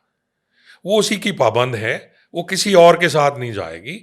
और होता भी यही था कि वो खातून या वो तवाइफ या वो जो है, क्योंकि इनको तवाइफ कहा जाता है, वो उनको कुछ और कहा जाता है, जिस्म बेचने वाली हैं कुछ और होती हैं। तवाइफ जो है वो फिर उसी के रोज़ में बैठी रहती हैं और उससे वफादार होती है, जैसे एक बीवी अपने हस्बैंड से वफादार होती है। और दूसरी एक मैं मज़े की बात, आप जो मैंने वहाँ से एनालिसिस किया, कि ये लोग जो हैं, ये नाचने गाने वाले, ये अपनी बहू को पर्दा कराते हैं। इनकी जो बहू है वो बच्चे पैदा करेगी, वो पर्दा करेगी। वो जो भाई है वो अपनी बहन को लेके जाएगा मुजरे के लिए, अपनी बीवी को लेके नहीं जाएगा। उसका काम 7 पर्दे में अंदर बैठ के बच्चे पैदा करना है, और जो उसकी बहन है वो नाच गा रही है। इस चीज़ की मुझे समझ नहीं आई। अब अगर आप देखें, ये पूरी हिस्ट्री देख लें आप, तो कहाँ कहाँ ये जो बाज़ार हुस्न थे और उसके साथ साथ मुलक्का ब्राथल हाउस थे। लाहौर में है, रावलपिंडी में है, पतौकी में है, इसी तरह आप आगे चले जाएं तो अब्दुल हकीम में है, और जहाँ जहाँ आपकी पोस्टिंग हुई वहाँ पर मुल्तान में है, अहमदपुर शर्किया में है, खानपुर में है, सखर में है, कराची में है, ली मार्केट जिसे कहते हैं। मेरी पोस्टिंग जहाँ रही, क्योंकि अहमदपुर शर्किया मेरी पोस्टिंग रही, वहाँ एक है, खानपुर वहाँ एक है। अच्छा, वहाँ पर बाज़ार हुसैन है या फिर चकले हैं? बाज़ार हुस्न है, बाज़ार हुस्न है, जैसे मैंने कहा खानपुर में भी बाज़ार हुस्न है, एक गली है पूरी, वहाँ सिर्फ नाचने गाने वाली हैं, और जो दूसरी हैं वो उधर होती हैं। लेकिन जैसे जैसे माहौल चेंज हुआ, फिर वो अब मिक्स हो गया सारा कुछ। ये दौलत की हिर्स, दौड़ जो है कमाने की, और फिर उसके साथ साथ आप देख लें कि मुजरा सुनने वाले ख़त्म हो गए। पहले मुजरा सुना जाता था तबले की थाप पे और हारमोनियम पे, फिर मुजरा आ गया जी डेक पे। अब गाना लगा के मुजरा होता है, आप जितने भी गाने वाली हैं। पहले एक मखसूस नस्ल होती थी, वही लोग नाच गाना करते थे। अब जो छोटे इलाके के लोग हैं, जो बच्चियां हैं जिनको खरीद लिया जाता है, या ऐसा आशिक जो फंसा के ले आता है, बेच के चला जाता है, इसी तरह सखर में बिकती हैं, इसी तरह कराची में बिकती हैं। अब वो सारी क्लास ख़त्म हो गई। लेकिन जिस वक्त की मैं आपको बात कर रहा हूँ, अगर आप 40s में और उसके बाद जाएं, तो ये 80s तक, शायद 90s तक ये सब कुछ चलता रहा। अब देखें ना, वहाँ ख़त्म हो गया। और जब यही गाने नाचने वालियाँ पॉश इलाकों में आ गई, डीएचए में आ गई, और इलाकों में आ गई, इकबाल टाउन में आ गई, तो वो सारा कुछ ख़त्म हो गया। और फिर प्रोस्टिट्यूशन फैली उसकी वजह से कि एक घर में एक नाचने गाने वाली आके रह रही है, साथ में अच्छे लोग हैं, उनका आप देखें कि खाना पीना खुला है, हर चीज़, और साथ में जो बच्ची उसके घर जाती है, वो देखती है तो वो क्या करती है, उसके हाथ में आईफोन है, उसके पास नहीं है फ़ोन। तो फिर ये सारा कुछ, और फिर ये सारा करप्शन, प्रोस्टिट्यूशन इस तरह फैली थी। अच्छा, अब ये जो प्रोस्टिट्यूशन में लड़कियाँ आती हैं, ये ज़बरदस्ती इनको लेकर आते हैं या ये अपनी मर्ज़ी से करती हैं? मैं ये समझता हूँ यार कि कहीं भी कोई अपनी मर्जी से नहीं करता। आपने कभी पकड़े हैं? ब्रोथल हमने हाउसेस पे छापे मारे हमने हैं? रेड किए खानपुर में, हमने रेड किए। हमारे एक एसएचओ होते थे, खुदाबख्श मलिक, उन्हें बड़ा शौक था, और फिर वो उन्होंने कहना होता था पकड़ लो बस, जिसको भी पकड़ लो। वो हमने पकड़ने, फिर जोड़े बना के उनको चालान कर देना। अच्छा, कहा जाता है कि ये जो चकले चलते हैं, जिस्म फरोशी के अड्डे चलते हैं, पुलिस का इसमें हिस्सा होता है। यार कोई बेगैरत पुलिस वाला ऐसा करता होगा। मैं आपको अनहोत कहता हूँ, अनहोत कहता हूँ कि जब हमने ज्वाइन की पुलिस, तो हमें ये कहा जाता था कि 3 काम आपने नहीं करना। आपने जुए के अड्डे से पैसे नहीं लेने, आपने मनशात फरोशों से पैसे नहीं लेने, आपने ब्रथल हाउस या प्रोस्टिट्यूशन से पैसे नहीं लेने। और इतने तक भी हमें पुलिस वाले, अपने उस्ताद, कहते थे इससे बेहतर है अपनी माँ बेटी को बंदा उस जगह पे बिठा दे अगर आप पैसे लेते हो। मैं तो कसम उठा सकता हूँ, मैंने कोई ऐसी हरकत नहीं की, और ना ही हमारे जो वक्त के पुलिस वाले थे या हमसे पहले थे, हमसे कुछ अर्सा बाद में भी थे, नहीं करते थे। लेकिन क्योंकि आजकल दौर ही यही आ गया है, और ख़ास तौर पे बड़े इलाके, बड़े शहर, लाहौर है, कराची है, इसमें तो मायूब समझा ही नहीं जाता। इसमें वो लेते हैं, सब लेते हैं, और पुलिस के आशीर्वाद से ही चलते हैं। अब ऐसी स्टोरीज भी सुनी है कि भाभी ने लड़की को बेच दिया, उससे ज़बरदस्ती जिस्म फरोशी करवाई गई। आपने कोई इस तरह की लड़की को रेस्क्यू किया या कोई स्टोरी आपके सुनने में आई हो कि किसी लड़की को बचाया हो, वहाँ से लेकर आए हो जहाँ पर उसे ज़बरदस्ती जिस्म फरोशी करवाई जाती हो? ऐसा हुआ था, एक मुल्तान से लड़कियां अगवा हुई थी 2, और वो यही केस था कि जी पहले आपने अफेयर चलाया, अफेयर चलाने के बाद लड़कियां मिलने चली जाती हैं, गाड़ी में बैठ जाती हैं। तो वो एक लड़के ने इसी तरह 2 लड़कियां गाड़ी में बिठाई, और उन्हें कहा जी लॉन्ग ड्राइव करके आते हैं। अब लकीली एक लड़की ने अपना फ़ोन, जो छोटा फ़ोन था, वो अपने यहाँ रख लिया, वाइब्रेशन पे था फ़ोन, और यहाँ रख लिया फ़ोन। उनसे ले, उनको नशावर वो जूस पिलाया गया, दोनों बेहोश हो गए, और आप यकीन जाने उनको लेके पतों की आया आ गया वो।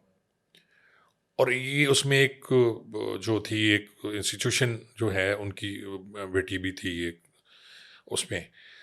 तो पुलिस वाले जो अफसरान हैं खासे उस पे वो है कि बच्ची कहाँ चली गई, लेकिन लकीली उसके पास फ़ोन था, उसकी लोकेशन आ रही थी, और उस लोकेशन की वजह से ये फिर पतोकी पहुंचे, और उसी मेरे ख्याल अगले दिन वो बच्ची रिकवर हो गई थी दोनों, और उनको आगे बेचा जा रहा था। तो ये भी है ना कि जी लोग करते हैं। जो आपने भाभी और वो वाली बात की, वो अपनी मर्जी से बची गई होगी। आप किसी की मर्जी के खिलाफ ये तो हो सकता है कि आप नशावर चीज़ दी, वो ले जाएं, उन्हें रख लें, छुपा लें और आगे बेच दें। वो तो हो रहा है, पूरी दुनिया में हो रहा है। लेकिन ये नहीं होता। मोस्टली लड़कियां अपनी मर्जी से जाती हैं और फिर आगे जाके जब उन्हें एहसास होता है कि हमारे साथ क्या हो गया, तो फिर वापसी का रास्ता नहीं होता। एक तो वो लड़का जो ले गया जहर है, उसने उसको इस्तेमाल किया, फिर आगे जहाँ रही वहाँ भी तो वो हो रहा है, तो किस मुंह से वापस आए? फिर वो कहती है ठीक है, मेरे मेरा मेरा मुकद्दर है, फिर वो वहीं रह जाती है और उसको फिर वो नहीं किया जाता। कौन उसको ऑन करेगा? कौन रखेगा ऐसी लड़की को जो अपनी मर्जी से पहले भाग गई, फिर 15-20 दिन कहीं और रही, महीना कोई और रही, 1 साल रही, तो उसको कौन रखता है अपने घर में? शेल्फ लाइफ कितनी होती है इनकी? कितने अरसे तक ये काम करती हैं? 4 या 5 साल, इससे ज़्यादा मैंने नहीं देखा कि एक लड़की जो मार्केट में नई लड़की आई है, 4-5 साल के बाद पीछे एक पूरी लाइन आ रही है और एक से एक बढ़ के आ रही है। और आज तो आप देख लें ना, टिकटॉक का ज़माना है और बाकी चीज़ें हैं, वो शोबदेबाजियाँ हैं, वो एक्शन है, वो ड्रामा है, वो सारी चीज़ें आपको नज़र आ रही होती हैं। और आप यार, मैं तो हैरान होता हूँ। आप सोशल मीडिया उठा के देख लें, अब हमारे सामने इस उम्र में भी आ रहा होता है, आपको तो पुश्त ही नज़र आती है, चेहरा तो कोई दिखाता ही नहीं है।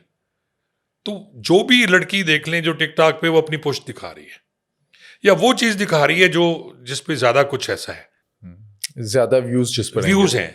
और आप कोई लिख लें तहरीर, कोई इस्लामी तहरीर लिख लें, तो वो कोई कुछ नहीं करता। मैंने फेसबुक पे, आपको पता है मैं बड़ा इन हूँ, तो एक मैंने फेसबुक पे एक खूबसूरत खातून थी, उन्होंने लिखा मेरी तबीयत नासाज है, तो नीचे जनाब मिलियंस व्यूज़ और कमेंट्स थे, आप जुशांदा लें, आप फलां लें, आपको नज़ला है तो एहतियात करें, आप भाप लें।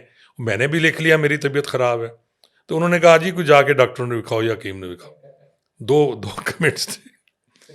तो बात तो वही है ना जी, कि जिसकी शक्ल अच्छी है, और शक्ल अच्छी नहीं भी है तो जो फ़िल्टर आ गए हैं, अल्लामा अल हफ़ीज़, तो वो फ़िल्टर से तो आपको जो है हर, अब तो शीमेल जो हैं आपको बड़ी खूबसूरत लड़की लगते हैं। अब ये भी कहा जाता है कि जिस इलाके में, जिस एरिया में ये चकला या जिस्म फरोशी का अड्डा होता है, वहाँ पर अगर कोई नई लड़की आती है, कोई वर्जिन लड़की आती है, तो उस एरिया का जो ताकतवर शख्स है, जो बाअसर शख्स है, वो लड़की सबसे पहले उसके पास जाती है और एक रस्म होती है नत उतरवाई।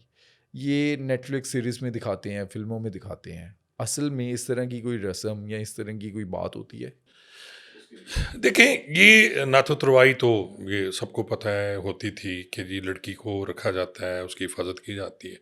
फिर वहाँ के जो लोग हैं, ये बोली लगती है। बोली लगती है बाकायदा। बोली इस तरह तो नहीं होती कि बहुत सारे लोग आए हुए हैं, वो तो फिल्मों में देखते हैं, बट ये हो रहा होता है। और इस तरह होता है कि जी जो उस एरिए के ज़िम्मेदार हैं, मसलन किरोड़ पक्का एक जगह है जिसको मैं भूल गया, किरोड़ पक्का भी बहुत बड़ा बाज़ार हुस्न है, आज भी है।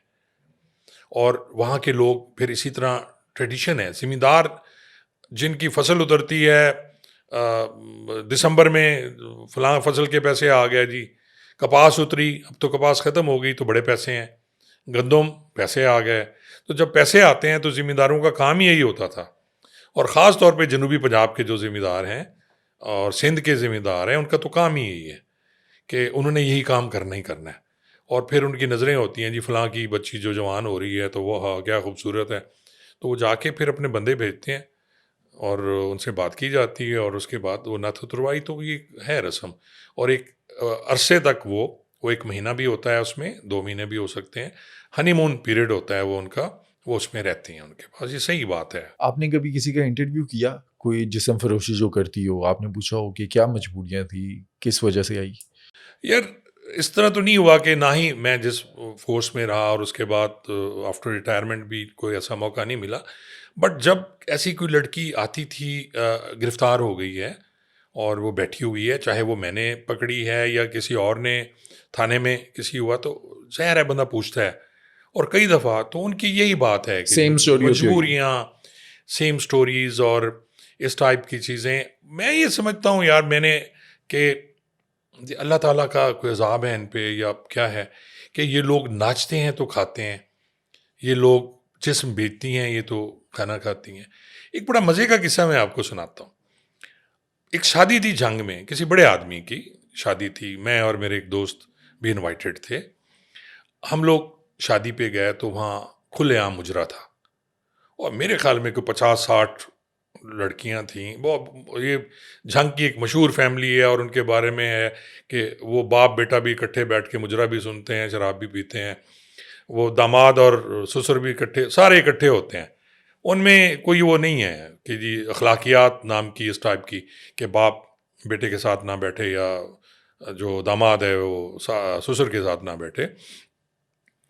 तो उस शादी पे हम गए जी, मेरे दोस्त इनवाइटेड थे, मुझे वो साथ ले गए। अब अगले दिन मुझे हाई कोर्ट जाना था। मैं मुल्तान से आया था जंग, तो रात 2-2:30 बजे, 3 बज गए। मैंने कहा यार मैंने जाना है। हम बैठे रहे वहाँ, जो देखते रहे। बड़े बड़े अफसरान भी थे वहाँ हमारे, पुलिस के भी थे और भी थे जी। तो मैं जब नीचे उतरा, ऊपर हॉल था बहुत बड़ा जहाँ फंक्शन चल रहा था, नीचे सीढ़ियाँ थीं। तो जहाँ सीढ़ियाँ उतरती हैं वो बड़ा बड़ा बहुत बड़ा घर था, और जैसे आप देखते हैं फिल्मों में वो सीढ़ियाँ होती हैं, वो उतर के आ रही होती हैं। नीचे दो खवातीन थीं 50-55 की, और उन्होंने मुसल्ला बिछाया हुआ वो नमाज पढ़ रही थी, नवाफिल पढ़ रही थी। और यकीन जाने जब मैं करीब से गुजरा तो वो दुआ कर रही थी कि ऐ अल्लाह इन्हें और दे, इनको ये जो मालिक मकान है या जिसने हमें बुलाया है, इन्हें और दे, इन्हें और दौलत दे ताकि ये हमें बुलाएं। आप यकीन जाने बट साहब मैं काम के रह गया। ये अल्लाह ताला की कोई अजीब सी वो चीज़ है कि हर आदमी को रिस्क मिलता है, किसी को कहाँ से मिलता है, किसी को कहाँ से मिलता है। बुरी चीज़ है, पर उनका देखें, उनकी सोच ही यही है कि हमने ये, इनको पैसे आएंगे, ये हमें बुलाएंगे। हालांकि ये भी तो हो सकता है वो ये कहें कि हम ये काम छोड़ दें, किसी और जरिए से रिस्क मिले। लेकिन उन्हें तौफीक ही नहीं हो रही। शायद अल्लाह उन्हें हिदायत ही नहीं दे रहा, या अल्लाह ताला ने लिख दिया कि रिस्क इनका है इधर। यही चीज़ रिश्वत में है, यही चीज़ महंगा बेचने में है, यही चीज़ मिलावट करने में है, कि हम सारी चीज़ें जो कर रहे हैं, और दूसरी तरफ हम कहते हैं जी अल्लाह दी मर्जी। अब अल्लाह की मर्जी तो ये नहीं है। अल्लाह ने आपको अकल भी दी है कि आप इसको छोड़ें, लेकिन कोई नहीं छोड़ रहा, क्योंकि आसान है कमाना, इजी मनी, बिल्कुल। इजी मनी है, शॉर्टकट रास्ते हैं। पुलिस की नज़र में ये हीनियस क्राइम है। पुलिस वालों को इफेक्ट होता है कि उनके एरिया के अंदर कोई चकला चल रहा है, वहाँ पर लोग आते हैं, जिस्म फरोशी होती है। जी बिल्कुल, पूछा जाता है, पूछा जाता है। जिस्म फरोशी के जितने भी अड्डे हैं वो पूछा जाता है। अलबत्ता ये था, अब तो मुझे नहीं आइडिया क्योंकि मैं मुलाजमत में नहीं हूँ। अब शायद बंद भी कर दिए गए हैं, ये बाज़ार हुस्न बंद कर दिए गए, तो इसकी वजह है कि फिर मोहल्लों की रौनकें और टाउन्स की रौनकें बहाल हो गई। अब वो सारा कुछ उस जगह हो रहा है। तो एक टाइम होता था कि जी 8 बजे से लेके या 9 बजे से लेके 10 या 11 बजे तक टाइम है, 2 घंटे या 3 घंटे इसमें मुजरा होगा। और आपको याद है ये सारी जो मशहूर अदाकाराएँ हैं, अंजुमन है, गोरी, नीली, ये सारे ये यहाँ लाहौर में करते थे मुजरा। इनका वहाँ बाकायदा इनकी वो, इन्हें कहते थे ऑफिस जा रहे हैं। अच्छा, ऑफिस लग आपको रहा है, ये इसे बिल्कुल। ऑफिस कहा जाता था कि कहाँ जा रहे हैं जी, ऑफिस जा रहे हैं। तो वो गाड़ियों में आती थी बड़ी बन-ठन के, और ऑफिस में उन्होंने बैठना, फिर ऑफिस का वो दरवाज़ा खुलना, गुजरते हुए आपने देखना सामने कि जी कौन बैठा हुआ है। अगर आपको पसंद है, आप गए, आपने एक निगाह डाली, और उसके बाद फिर आप चले गए, आपने मुजरा सुन लिया। प्रोटेक्शन हुआ करती थी, उस वक्त तक आपको नहीं पकड़ा जाता था। एक चीज़ होती थी उसमें कि शराब नहीं पीनी और बदतमीज़ी नहीं करनी किसी से। अगर वहाँ बैठ के कोई शराब पी रहा है, फिर पुलिस वाले फिर रहे होते थे, गश्त भी होती थी ना, और जो ही 11 बजते थे फिर विस्लें बजना शुरू हो जाती थी, बंद करो बंद करो बंद करो। कोई लाइसेंस भी होता था इनका? इनके लाइसेंस हुआ करते थे, लाइसेंस हुआ करते थे, और मेरे ख्याल में लाइसेंस था, और होता था कि जी नायका, फलां नायका के नाम है, और वो लेकिन आई एम नॉट श्योर इसके बारे में जी। अच्छा, आज के दौर में तो सारा डिजिटल हो गया है। आप टिकटॉक खोलें, इंस्टाग्राम खोलें, आपके सामने पूरी रेट लिस्ट आ जाती है। सारा डिजिटलाइज हो गया है। तो इसको डिजिटल होने के साथ साथ फिर पुलिस भी तो डिजिटल हो गई है ना जी, तो दोनों एक जैसे हो गए। तो आप नहीं, अब तो शायद इसको गुनाह समझा नहीं जाता। मैं अब देख, ज़ाहिर है सोशल मीडिया से लिंक है, तो सारी चीज़ें मैं देख रहा होता हूँ, अपने मोबाइल फ़ोन पे देखता हूँ, लोगों से बात करता हूँ। आप देखें कि टिकटॉक पे जिस तरह की ज़बान इस्तेमाल हो रही होती है और जिस तरह की लैंग्वेज है और जिस तरह उनको जो कराई जाती हैं उनको सज़ाएं या जो भी वटेवर, जो कि जी ये कपड़े में अंडे तोड़ने हैं, इधर जनाब पानी डालना है। और ये आपके जो रोल मॉडल हैं इस वक्त, पतलू साहब हैं, रजब भट्ट साहब हैं और बाकी लोग हैं, ये ऐसी ऐसी कमीनी हरकतें, उनके साथ एक डोगर बैठा होता है, एक और वो लड़का है डॉक्टर ईमान कोई है, वो ऐसी सी बातें होती, आप यकीन जाने कि शर्म आती है कि उनके घर वाले नहीं हैं। अब समिया दुबई हैं आजकल, और आप ये देखें कि वहाँ वो कहती हैं जो मर्जी करा लें मुझसे, वो किए जा रही हैं। और वो कहती हैं मेरे बड़े ताल्लुकात हैं पुलिस से, क्योंकि उनको प्रोटेक्ट किया गया उसको। उन्होंने ये नहीं देखा इस्लामाबाद पुलिस ने कि वो जो लड़का है वो कितने पैसे खा गया उससे। वो मेरा जिस्म मेरी मर्जी, कि ठीक है जब तक वो खाते रहो ठीक है, आपने कहा रुक जाओ तो रुक जाओ। भाई वो उसका हिसाब तो दो ना, जो पैसे लिए क्यों लिए। अच्छा, उस टाइम पे स्टार्टिंग में शोर मचा, मैंने भी इस पर शो किया, मैंने इंटरव्यू भी लिया समिया का, बाद में माफ़ कर दिया। समिया का जो टास्क ही यही था, उसने कहा है जी कि मेरा बाप मुझे छोड़ गया, मेरी माँ, कल मैं देख रहा था, वो अचानक चीज़ें आती हैं तो आपको देखनी पड़ जाती हैं, उम्र के इस हिस्से में भी हम देख लेते हैं। तो वो कह रही है कि जी अगर मैं छोटी होती तो फिर मेरी माँ तो रुल जाती, मैं जवान थी, मैं कमा रही हूँ। अब उसको शर्म नहीं है कि उसकी वीडियो वायरल हुई, उसे इस बात की शर्म ही नहीं है। जिस दिन वीडियो वायरल हुई उसने ये कहा कि मुझे देखा हुआ तो सबने है, चलो आप भी देख लो। अब उसका ड्रेस और बोल्ड हो गया, उस वीडियो के वायरल होने के बाद उसका ड्रेस और बोल्ड हो गया।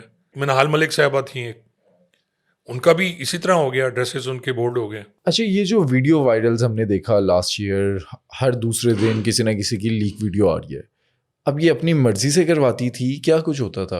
आपको आइडिया तो होगा इस बारे में। नहीं देखें, एक दौड़ है वायरल होने की, और फॉलोअर्स की उसका तरीका यही है कि आप इसी तरह वायरल होना है, आप अपना जिस्म दिखाएंगे तो वायरल होंगे। मार्केट में अपना टोटा मार्केट में आप टोटा फेंक दें और तमाशा देखें, फिर उसके बाद कहें जी ये तो वो है, फेक है, और ये तो जनाब ऑटो वो से बनी हुई है, AI जनरेटेड है जी।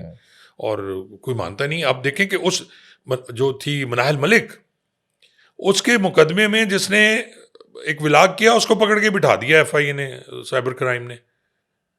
ओ भाई आप ये तो देखो, जिसकी वीडियो बनी, एस खान जो था उसको किसी ने नहीं पकड़ा, मनाहल मलिक को किसी ने नहीं पकड़ा।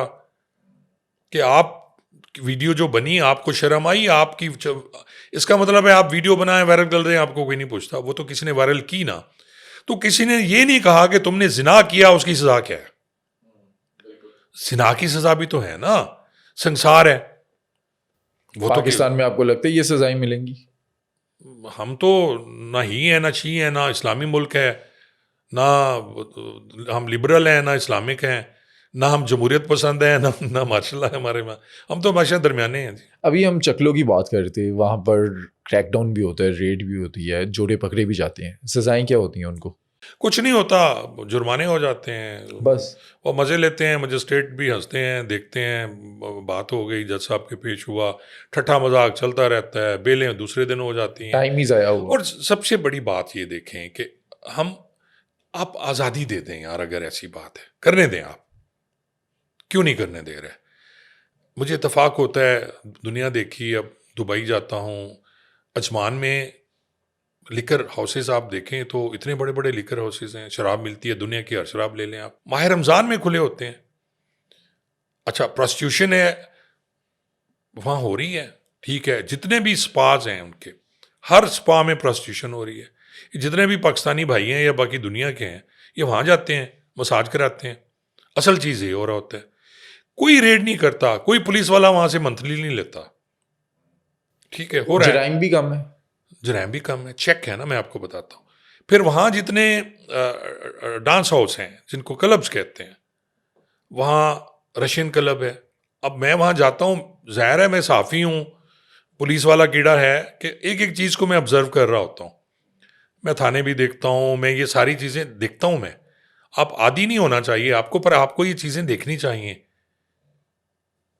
आप जाएं किसी क्लब में बैठ जाएं जो रात को शुरू होता है, 9 बजे क्लब शुरू होता है, रात को 3 बजे तक, 3 बजे के बाद किसी की जरूरत नहीं है कि वहाँ लाइटें ऑफ हो जाती हैं, वहाँ चाहे नवाब फने खां कोई बैठा है, पैसे फेंकी जा रहा है, 3 बजे के बाद वो बंद कर देंगे। उन्हें पता है कि वो फिर रहे हैं, वो जो उनकी पूरी टीम है जासूसों की जो उनको चेक करती है पुलिस वालों की, तो ऐसी की तैसी फेर देते हैं। वो तो आपको उसी वक्त डिपोर्ट करेंगे, बाहर फेंकेंगे आप। और वहाँ पर जो लड़कियां हैं वो पाकिस्तान, इंडिया, नेपाल, सारी बांग्लादेश। वो जो डिफरेंट हैं, अगर रशियन है तो वहाँ रशियन लड़की होंगी, यूरोपियन है तो यूरोपियन होंगी, इंडियन है तो वहाँ इंडियन लड़कियाँ हैं, पाकिस्तानी है तो वहाँ पाकिस्तानी लड़कियाँ हैं, कोई मिक्स हैं जिसमें इंडियन पाकिस्तानी, ये प्रोमोटर जो यहाँ से लेके जाते हैं वो डांस कर रहे होते हैं।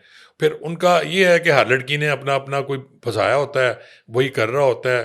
फिर सबसे बड़ी बात ये जो मैंने उस पर मैंने पिछले दिनों इसका विलाग भी किया था, हम इतने बेशर्म कौम हैं कि हम अपने कायदे आज़म, जिसकी हम बड़ी रिस्पेक्ट करते हैं, कायदे आज़म साहब के बारे में कोई बात हो जाए तो बुरी बात है ना। एक जहाँ उनकी कुछ ऐसी बात हो जाए तो बड़ी बड़ी सज़ाएं मिली हैं, आप उनके नोट फेंक रहे हैं, आप पंखे में नोट मार रहे हैं, आप पाँव के नीचे नोट रख रहे हैं, आप महक मलिक पे नोट फेंक रहे हैं, जिस्म में आप नोट डाल रहे होते हैं। जिस्म के अंदर डाल रहे हैं उसके।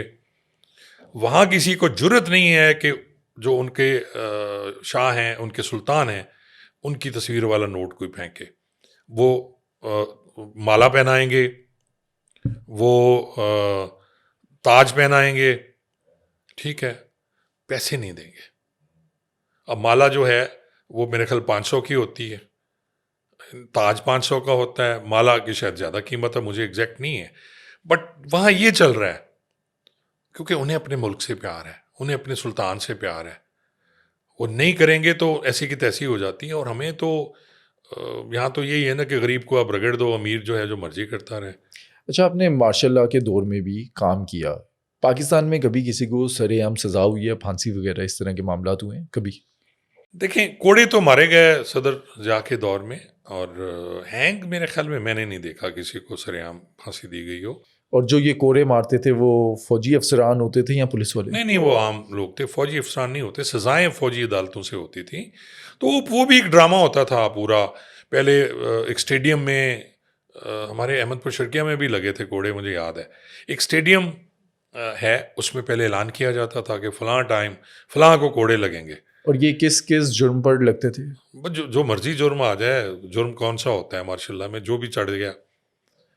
बगावत, एक ही तो हमारे पास नारा है ना, बगावत का नारा तो है ना जी, बाकी हो ना हो, या कुछ ऐसी और चीज़ हुई है तो उसको लाते और वहाँ पे टिकटिकी बांधी जाती है, वो क्रॉस बना के, और फिर ऊपर उसे बांध दिया जाता था। और फिर एक वो कोड़े मारने वाला दूर से भाग के आता है, तो 15-20 फुट से यूं आता लहराता घोड़ा, और छपाक उसकी कमर पे वो लगता था, और नंगी कमर उसकी, और फिर वो खींचता था तो वो ज़ाहिर है उसकी शिद्दत। और मुझे नहीं पता घोड़ा किस चीज़ का बना होता है, चमड़े का होता है, ऊपर कुछ को लगी होती हैं चीज़ें, लगते देखे हैं मैंने घोड़े। तो उस दौर में लगे हैं, लोगों को लगे हैं, बेताशा लगे हैं, और मकसद एक ही होता था, डर और खौफ पैदा किया जाए ताकि हम जो मर्जी करते रहे, हमें कोई ना पूछे। लास्ट टॉपिक पे अपने आते हैं। आप अभी दुबई भी गए थे। आज के दिन पे जब हम पॉडकास्ट रिकॉर्ड कर रहे हैं, पूरे 2 महीने हो गए हैं तीफी बट के मुबैना पुलिस मुकाबले को। आपके सामने कोई इन्फॉर्मेशन आई है, डिटेल्स आई हैं, असल हकाइक इस पुलिस मुकाबले के, दुबई में क्या कुछ हुआ, कैसे लाया गया और कैसे पुलिस मुकाबला हुआ? देखिए, इस पे अब तो लोग तंग हो गए हैं, तीफी तीफी उसका नाम ही नहीं सुनना चाहते। मेरे घर वाले भी कभी कहते हैं हर वक्त तीफी की बात हो रही होती है। मैं, क्योंकि मुझे जाना था, पहले मैं गया था उसमें अक्टूबर में। मुझे था कि जी मैं जाके देखूं क्या हुआ, कैसे हुआ। फिर स्पेशली मैं इस दफ़ा गया था, मैं तीफी वहाँ रह रहा था एक जगह पे, और वहाँ बहुत से लोग जाके उसे मिल भी रहे थे, ख़ास लोग थे, हर बंदे से नहीं मिलता था। अपनी जो उसकी प्रॉपर्टी है या जो उसकी चीज़ें हैं वहाँ नहीं जाता था, डिफरेंट जगहों पे जाता, और वो रह रहा था। फिर बात खुली जिस तरह से खुली, अब तो सबको पता है कि जी उसको कैसे लाया गया, खालिद वरिया का नाम भी आया, बाकी चीज़ें भी हुई। तो वो वहाँ पकड़ा गया, पकड़े जाने के बाद यही कहा गया कि जी इसके पैसे वैसे का लेन देन का एक केस किया गया था। लेकिन जब उसे ये कहा गया, एक ख़ास शख्सियत ने, जिसका अब चर्चा हो चुका है, उसने श्योरिटी दी कि तुम्हें कुछ नहीं कहा जाएगा, क्योंकि उस ख़ास शख्सियत के बहुत ज़्यादा ताल्लुकात शो वो करते हैं, अब हैं नहीं, पहले हो सकते हैं, वो थे, अब नहीं हैं, क्योंकि उनकी एक तस्वीर वायरल हुई थी, उसके बाद उनको शटअप कॉल दे दी गई थी कि अब वो नहीं है। और ये भी सबसे बुरी बात है कि आपके अगर किसी से ताल्लुकात हैं, किसी बड़े आदमी के साथ, वो हर बंदे को दिखाते फिरें, आप उसे सोशल मीडिया पे शो करें, ये तो वैसे छोटी हरकत है, इंतहाई गंदी हरकत मैं समझता हूँ कि जी बंदा आईजी साहब के साथ तस्वीर बनाए और हर किसी को दिखाता फिरे। तो ये वो लोग शोधे लोग करते हैं, अच्छे लोग नहीं करते हैं। अच्छे लोग अपने ताल्लुकात को छुपाते हैं कि यार एक तो लोग हमें काम का भी कहेंगे, ज़्यादा है कि उसी को है। तो फिर ये दो किस्म की इसमें है, इसे जेल भिजवा दिया गया, और जेल के बाद वहाँ ट्रायल जो होता है वो ये नहीं होता कि मुलजिम पेश नहीं होता, वीडियो लिंक पे। वीडियो लिंक पे होती है। वहाँ वहाँ केस भी वीडियो लिंक पे ट्रायल होता है। ये नहीं बाहर आवाज़ें लग रही हैं, बाहर खड़े हुए हैं, आप वीडियो लिंक पे, आपका जो वकील है वो भी वीडियो लिंक पे आ सकता है, जाना चाहे तो जा भी सकता है। तो इससे फिर पूछा गया कि जी क्या आपने करना है, तो इसे बता दिया गया था, इसे ऑलरेडी श्योरिटी दे दी गई थी कि जी आपको कुछ नहीं कहा जाएगा। तो फिर इसने कहा ठीक है जी, मैं ठीक है, मुझे भेज दें पाकिस्तान। अच्छा, गिरफ्तारी की कहानी क्या है? कोई रेड हुई, वहाँ से पकड़े गए, या ये अपने घर पर नहीं थे? नहीं नहीं, पूरी इन्फॉर्मेशन थी। ये गलत है, ये बिल्कुल खबर गलत है जी। वो किसी और सिलसिले में रेड होता है और वहाँ पकड़े गए, और ये स्टोरी बिल्कुल गलत है। जिसने कहा वो गलत है जी। और एक मजे की मैं बात बताऊं, ये बिल्कुल सही है, इससे अकेला भेजा गया वहां से, इसके साथ पाकिस्तान की पुलिस का कोई बंदा नहीं था। इसे वहां से डिपोर्ट किया गया, इसे वहां से बिठा के पाकिस्तान भेजा गया।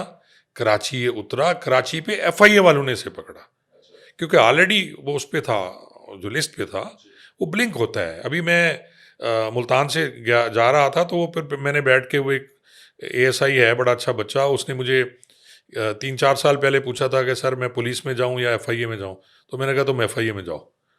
तो उसने मुझे पहचान लिया, कहता सर आपने मुझे मशवरा दिया था, सर थैंक यू, मैं शुक्र है पुलिस में नहीं गया। तो फिर उसने मुझे बताया कि जी ये कैसे, मैं वहाँ बैठा रहा और ऑब्जर्व करता रहा, क्योंकि आजकल वो रोक रहे हैं ना इनको, ऑफलोड कर रहे हैं। ऑफलोड कर रहे हैं। तो मैंने कहा यार तुम कैसे तुम करते हो? तो उसने, सर हम ऐसे पकड़ते हैं कि पहली दफ़ा जा रहा है तो उम्रे पे जा रहा होगा, बार बार रिपीटर है तो इसका मतलब ये कुछ है। एक जोड़ा आया, तो मैंने कहा यार ये तो शक्ल से मांगने वाले लगते हैं। अब जनूबी पंजाब के बेचारे मुफलिस लोग, गरीब, तो पैसे इकट्ठे इकट्ठे करके जाते हैं वो। तो कहता सर ये बिल्कुल ठीक है, और अगर कोई बंदा ऐसा जो लिस्ट पे है तो वो ब्लिंक करना शुरू कर देता है, स्क्रीन पे ब्लिंक करता है, और फिर वो उसे बिठा लेते हैं। तो इसी तरह वो उसे बिठा लिया गया, और इन्फॉर्मेशन तो थी इनके पास कि वहाँ से उसको डिपोर्ट किया गया, ये तो नहीं कि उन्होंने हमें छोड़ दिया था। तो यहाँ से टीम रवाना थी, वो जो डीएसपी साहब थे वो वहाँ गए और उसको वहाँ से हैंड ओवर कर लिया गया। अगली कहानी आपको पता है क्या हुआ, कैसे हुआ, और वो वही हुआ जो सबको पता है। और वो जो बातें चली कि पैसे लिए गए, इस तरह के मामलात हुए, पैसे पैसों चले हैं इस वाली, केस में। देखें, पैसों वाली बात कहा जा रहा है कि सही है, क्योंकि उसके जो बाद के आफ्टर शॉक्स हैं वो हैं कुछ ऐसे, जिसने लिए वो परेशान है आजकल। वो सुना है कि वो घर से नहीं निकल रहे, सुना है वो उन्होंने बख्तरबंद गाड़ी वो रखी हुई है, बुलेट प्रूफ गाड़ी भी रख ली है, और ये भी सुना है कि गुरसा पैसे मांग रहे हैं। अब खबरें हैं, ये उसी तरह हैं जैसे कोई कह दे कि डीएजी ने, एडिशनल आईजी ने और आईजी ने पैसे लिए हैं मरवाने के, तो उसी तरह की बातें हैं। ज़ाहिर है ना मेरे हाथ से गए हैं, ना मैंने देखे हैं, तो है यही कि वो कहते हैं ना कि कुछ चीज़ें होती हैं जो हालात वाक़यात और शक्लें आपको बताती हैं कि जी कुछ हुआ ज़रूर है।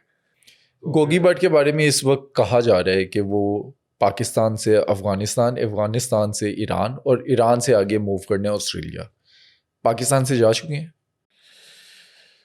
यार मुझे इस खबर से इत्तेफाक नहीं है, सही हो सकती है, लेकिन मुझे ये लगता है कि गोगी इधर ही है जहाँ पर पहले थे।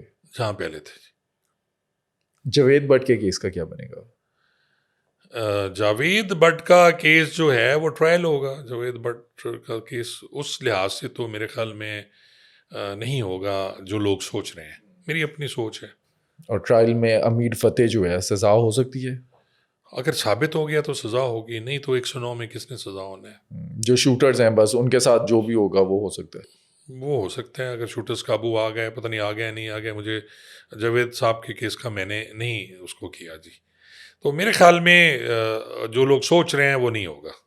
लास्ट सवाल आपसे, आप सारा क्राइम देख रहे हैं लाहौर के अंदर जिस तरह से चल रहा है, जो मामलात हैं लाहौर के अंदर आज के दिन पे कोई एक्टिव अंडरवर्ल्ड या गैंगस्टर्स हैं?